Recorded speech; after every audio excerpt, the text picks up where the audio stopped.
Hello, everybody. Welcome back to Taste of Reality. This is Love Island Season 7, Episode 10. I need Millie to be a villain. I need Lucinda to break hearts because you know who deserves it? These men. They deserve it. I'm sorry. Everybody besides Hugo and maybe Toby deserves it. But before we get into it, please make sure to like this video, subscribe to the channel, hit that notification bell, and let's get into the review. Straight away, it's very clear that Lucinda is on everybody's mind. She's beautiful. We're talking serious. It's them eyes though, man. Mate, Like, piercing. oh, mate. Piercing. Eyes are stunning. She's fit, man. For me, I'm sorry, I have to... She's beautiful. She's absolutely stunning. Nobody can ever take that away from her.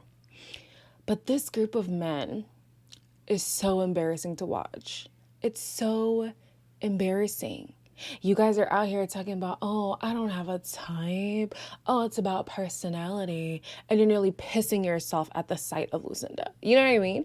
And then here goes friggin' Brad talking about how he wants to give Lucinda 100% and, you know, it's just not there with Rachel. And then people in the group, the guys in the group are here like, yeah, you deserve that. There's truly nothing there. Nothing's there. nothing's there. You know that. You're not interested. Because from how Lucinda walked in, you're like, Rachel walked in, you're like, well, yeah. And then when she walked down, you're like, So when Mal was hooping and hollering about her when she first came in and the competition was against Chugs, nobody was saying nothing about, are you sure, Brad? Are you sure? The only thing that's changed is that a new girl has come into the house. That is the only thing that's changed. And now everybody, well, there was nothing there anyways. The lot of you, disgusting. The greatest revenge that the women can do to the guys is be so warm and friendly. I was surprised. I thought there would have been a little bit of hostility, and there kind of was between Lucinda and Sharon, but they were pretty warm for the most part. What do you think of Lucinda? I really like her. She's amazing. I like Millie. I really like Millie. Really nice girls, good vibes, good energy. I feel like the girls feeling threatened in the house has more to do with their status in the villa rather than the relationship with the guys. You know, if I felt like my experience would be cut short, of course I would feel insecure that you're here. But girl, if you wanna crack on with my man, go ahead. As long as I have somebody that I'm coupled up with and I'm staying in the villa. Do you, boo? So the first dates, well, actually, the girls get a text and they both get to pick 3 dates, starter, main, and dessert. And the first dates are Lucinda and Brad and Millie and Aaron. When I seen you, I glanced at that, I says, yeah, I can. Oh my God. I was like, for the first time, I've literally been like, Jesus Christ, I'd be buzzing to get in the bed with her. Guys, this is the first time that Brad is having these strong feelings for somebody. This is the first.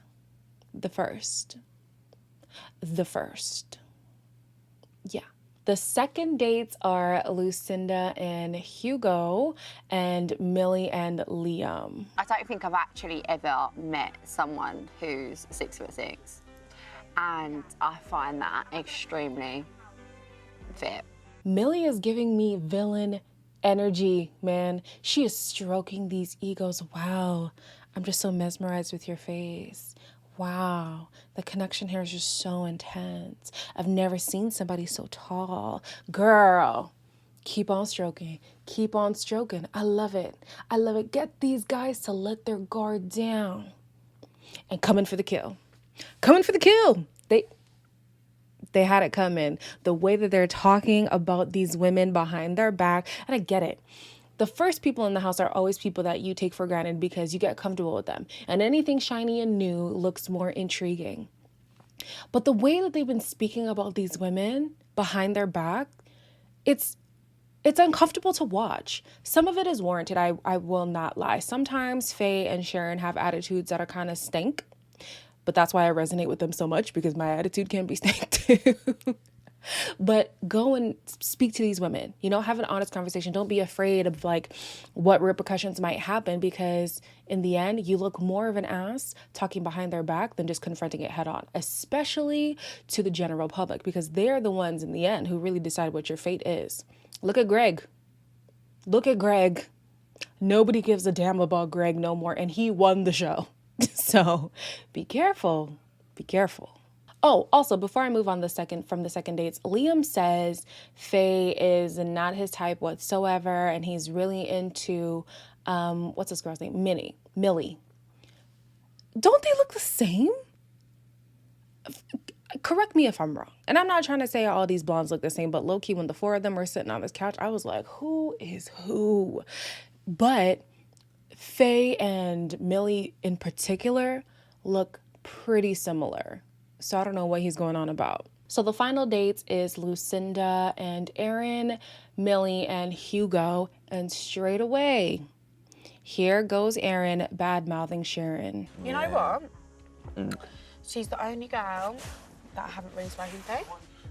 Yeah. I feel like she hasn't come up. I'm not that surprised if I'm She honest. hasn't come up to me. I don't think she's even said one word to me, to be honest. I'm just done. I'm done with this guy. I'm done. I'm so done. He exhausts me to the core. But, you know, Sharon is also doing kind of the same thing. I don't care. I don't whatever. Like, she started to rub me the wrong way too, and I hate that because I love her. I want to love her so bad. But sometimes her attitude can just be hard to swallow, especially when she feels like she's above anything that's happening. So it's interesting to see her get emotional on tomorrow's episode because we haven't seen a more vulnerable side of her. She's just been this tough woman. I can handle myself, blah, blah, blah. But to see her in this vulnerable state, I wonder how, man, I just wonder how she's going to deal with it. I just feel like Aaron is never somebody to cry over, ever. But yeah, it'll be nice to see a softer side of her, a more vulnerable side, and maybe she'll soften up a bit. I don't think she's aggressive in any way, but I do think that she can soften up a bit, open herself up a bit more. We get to know more about her life, and she just completely detaches from Aaron because I'm done. So with Hugo and Millie, Hugo is putting on the charm, and oh, such a cutie. You're so sweet. Don't sorry. No, you are. Like, Yeah. you just say all the right things. I like to think I'm not just saying them, I do mean them as well. He's growing on me, guys. He is growing on me. It is a fact that most times nice guys finish last, so it's kind of hard to see that, like, nice boy, and it's like, could you be more than just sweet? Like, I don't know. I don't know if he has more to him. Like, he's just like, aw. But do you always want to be with an aw guy? So Millie, I can't tell if she's interested or not. Maybe, again, she does give me villain, so maybe she's just stroking the ego yet again. But I need Hugo to really turn it up. He's growing on me. He's growing on the public. I mean, especially since last night's episode, people are really on his side right now. Of course, he doesn't know, but kick it up a notch. Really show us who you are. Show these girls who you are. Put in that good fight, because I promise you, if you don't make it with these two, you're not going to be in the house for much longer. So the guys are yet again boosting up Lucinda, and I just want Lucinda to take this as like the Infinity Stones, gain her power, and then destroy the universe. You don't find girls that look like that in real life. Bruv, Instagram, like, you don't find girls that look like that online. No Like, way. She is, like... She's sublime. She, honestly, like, she's made from, I don't know. The gods. Like. I want her to stroke the egos, and I mean a real ego, not a Beyonce ego. Stroke these egos, make these guys feel so good. Get their guards down, and then you find your man in Casa Amor or something like that. I don't know, but just not this batch of people. Aaron is the one who's very smitten by her. He did not expect the connection that he had with her. And resulting from that conversation, he wants to go and pull Sharon for a chat, basically to call things off. Can I see this actually working long term? I'm not really sure. I didn't want to continue it. You didn't or you don't? I don't want to continue it. Okay. I do feel like he should have handled the altercation situation when it was just that. He had the opportunity to talk to her that night, refused. He had the opportunity to talk to her that morning, still refused. And now, after you've made a connection with this other woman, when you know for a fact you have a backup plan, now you want to call things off with her? I don't like that. It's clear that they were going to call things off anyways, because these two are not they are not meant for each other at all. But I did kind of find it disrespectful for him to wait until he had a for sure possibility, you know what I'm saying, to then tell Sharon how he truly feels.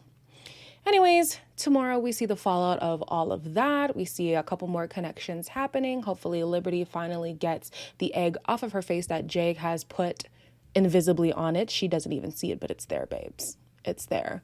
And yeah, drama will ensue.